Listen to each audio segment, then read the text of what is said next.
নমস্কার। আজকের এই ভিডিওর মাধ্যমে আমরা দেখে নেব West Bengal state eligibility test, যেটাকে সেট পরীক্ষা বলা হয়। সেই পরীক্ষার ফর্ম ফিল আপ আপনারা কি করে করবেন। এই ফর্ম ফিল আপ শুরু হয়েছে 1 আগস্ট 2025 থেকে। লাস্ট ডেট হলো 31 অগস্ট 2025 মধ্যরাত্রি পর্যন্ত। আপনারা ডাটা এডিট করতে পারবেন 9 সেপ্টেম্বর থেকে 11 সেপ্টেম্বরের মধ্যে। আর পরীক্ষা হবে 14 ডিসেম্বর 2025 রবিবার। এই পরীক্ষার জন্য ফি পেমেন্ট করতে হবে জেনারেল কাস্ট 1400 টাকা, ওবিসি এবং ইডাব্লিউএস 700 টাকা, এসসি এসটি ফিজিক্যালি হ্যান্ডিক্যাপ 350 টাকা। সেট সম্পর্কে বিস্তারিত তথ্য আপনারা wbcsconline.in এই ওয়েবসাইট থেকে পেয়ে যাবেন। লিংক ডিসক্রিপশনে আমি দিয়ে রাখবো। এখান থেকে আপনারা 27th সেট অ্যাডভার্টাইজমেন্ট এই অপশনে ক্লিক করে আপনারা এই পিডিএফটা ডাউনলোড করতে পারবেন। অ্যাপ্লাই করার জন্য একদম প্রথম যে লিঙ্কটা আছে অ্যাপ্লাই নাও হেয়ার, এই অপশনটায় আপনাকে ক্লিক করতে হবে। এখানে ক্লিক করার পর আপনাদের সামনে নতুন একটি উইন্ডো ওপেন হয়ে যাবে, যেখানে 27তম সেটের কথা লেখা আছে। তারপর এখান থেকে আপনার সাবজেক্ট চুজ করে নেবেন। যে সাবজেক্টে আপনি মাস্টার ডিগ্রি করেছেন সেই সাবজেক্টটা এখান থেকে আপনি চুজ করে নেবেন। তারপর জিজ্ঞাসা করা হচ্ছে আপনি এর আগে সেট কোয়ালিফাই করেছেন কিনা। যদি হ্যাঁ হয় ইয়েস করবেন, অন্যথায় নো করবেন। তারপর জিজ্ঞেস করা হচ্ছে আপনি যে পরীক্ষা দেবেন সেট, সেই পরীক্ষা সেন্টারের ফার্স্ট প্রেফারেন্স কি আছে।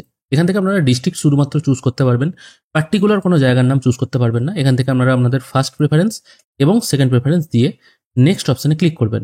নেক্সট অপশনে ক্লিক করার পর আপনারা আপনাদের ফার্স্ট নেম, মিডিল নেম এবং লাস্ট নেম এই সিকোয়েন্সে বসিয়ে দেবেন। তারপর আপনার বাবার নাম এবং মায়ের নাম পরপর বসিয়ে দেবেন। আপনার ক্যাটাগরি এখান থেকে সিলেক্ট করবেন, এসসি এসটি জেনারেল কাস্ট না ওবিসি। এখানে ওবিসি এ আর ওবিসি বি এই দুটো ক্যাটাগরি আছে। অবশ্য নতুন যে ওবিসি লিস্ট পাবলিশ হয়েছে সেই অনুযায়ী আপনারা সিলেক্ট করবেন। তারপর আপনাদের ডেট অফ বার্থটা এই ক্যালেন্ডার থেকে সিলেক্ট করবেন। আপনি বিবাহিত না অবিবাহিত সেটা এখান থেকে সিলেক্ট করবেন। আপনার জেন্ডার এখান থেকে সিলেক্ট করতে হবে।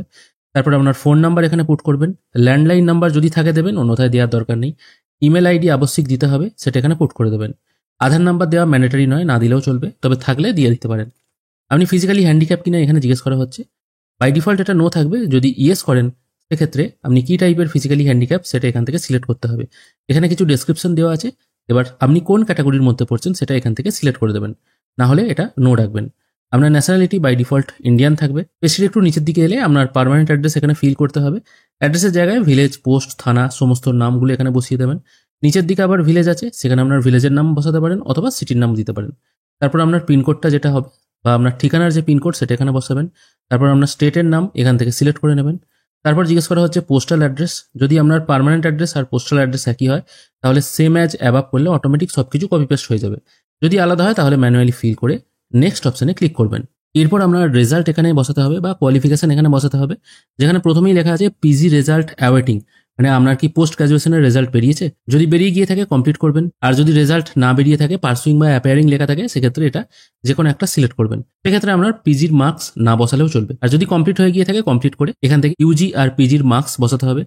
কিভাবে বসাবেন, প্রথমে আপনার ইউনিভার্সিটি সিলেক্ট করবেন, ইউজির কত সালে পাস করেছেন সেটা সিলেক্ট করবেন, সাবজেক্ট কি ছিল সেটা এখানে বসিয়ে দেবেন। এখানে একটা কথা বলে রাখি, সাবজেক্ট শুধুমাত্র অনার্সটাই বসাবেন, পাসের বসানোর দরকার নেই। মার্কস অফ 10 আর ফুল মার্কস এখানে বসিয়ে দেবেন। গ্রেড যদি থাকে সেটা বসাবেন, না হলে পার্সেন্টেজে ক্যালকুলেট করে এখানে বসিয়ে দেবেন। একই রকম ভাবে পিজির মার্কসও এখানে বসিয়ে দেবেন। তারপর এখানে জিজ্ঞেস করা হচ্ছে আপনি পিএইচডি হোল্ডার কিনা, এটাও ইয়েস নোতে উত্তর দিয়ে নেক্সট অপশনে ক্লিক করবেন। এরপর আপনাকে আপলোড করতে হবে ফটোগ্রাফ এবং সিগনেচার। ফটোগ্রাফ হবে 4 থেকে 40 কেবি জেপিইজি ফরম্যাটে, সিগনেচার হবে 4 থেকে 30 কেবি জেপিইজি ফরম্যাটে। সবগুলো এখানে আপলোড করে দিয়ে এই অপশনটায় টিকমার্ক দিয়ে সাবমিট অপশনে ক্লিক করবেন। এরপর আপনি যে ফর্মটা ফিল করলেন সেটা আপনার সামনে শো হবে। একবার ভালো করে মিলিয়ে নেবেন। যদি মনে হয় সবকিছু ঠিকঠাক আছে তাহলে অ্যাপ্লাই অপশনে ক্লিক করবেন। যদি কিছু ভুল হয়ে গিয়ে থাকে এডিট অপশনে ক্লিক করে এডিট করে নিতে পারেন। এরপর এখানে ক্যান্ডিডেট অ্যাপ্লাইড সাকসেসফুলি এরকম পপ আপ চলে আসবে, এটাকে ওকে করে দেবেন। এরপর পেজটির নিচের দিকে আরো একবার চলে আসবেন। তারপর পে অনলাইন এই অপশনটায় ক্লিক করবেন। পেমেন্ট কাদের ক্ষেত্রে কত টাকা হবে সেটা আমি প্রথমেই বলে দিয়েছি। তারপর এখান থেকে বিভিন্ন পেমেন্ট মোড আপনারা পেয়ে যাবেন। আমি এখানে ইউপিআই কিউআর কোড সিলেক্ট করব, তারপর মেক পেমেন্ট অপশনে ক্লিক করব। মেক পেমেন্ট অপশন ক্লিক করার সঙ্গে সঙ্গে একটি কিউআর কোড জেনারেট হয়ে চলে আসবে। আপাতত এখানে প্রসিড উইথ পেমেন্ট এই অপশনটায় ক্লিক করবেন। তারপর এখানে একটি কিউআর কোড চলে আসবে। এখানে কোনো এক্সট্রা চার্জ আপনাকে দিতে হবে না। আপনারা ফোনপে বা গুগল পের মাধ্যমে স্ক্যান করে পেমেন্ট করে দিতে পারেন। পেমেন্ট করার পর আপনাদের সামনে মেন ফর্ম এবং পেমেন্ট রিসিপ্ট জেনারেট হয়ে চলে আসবে।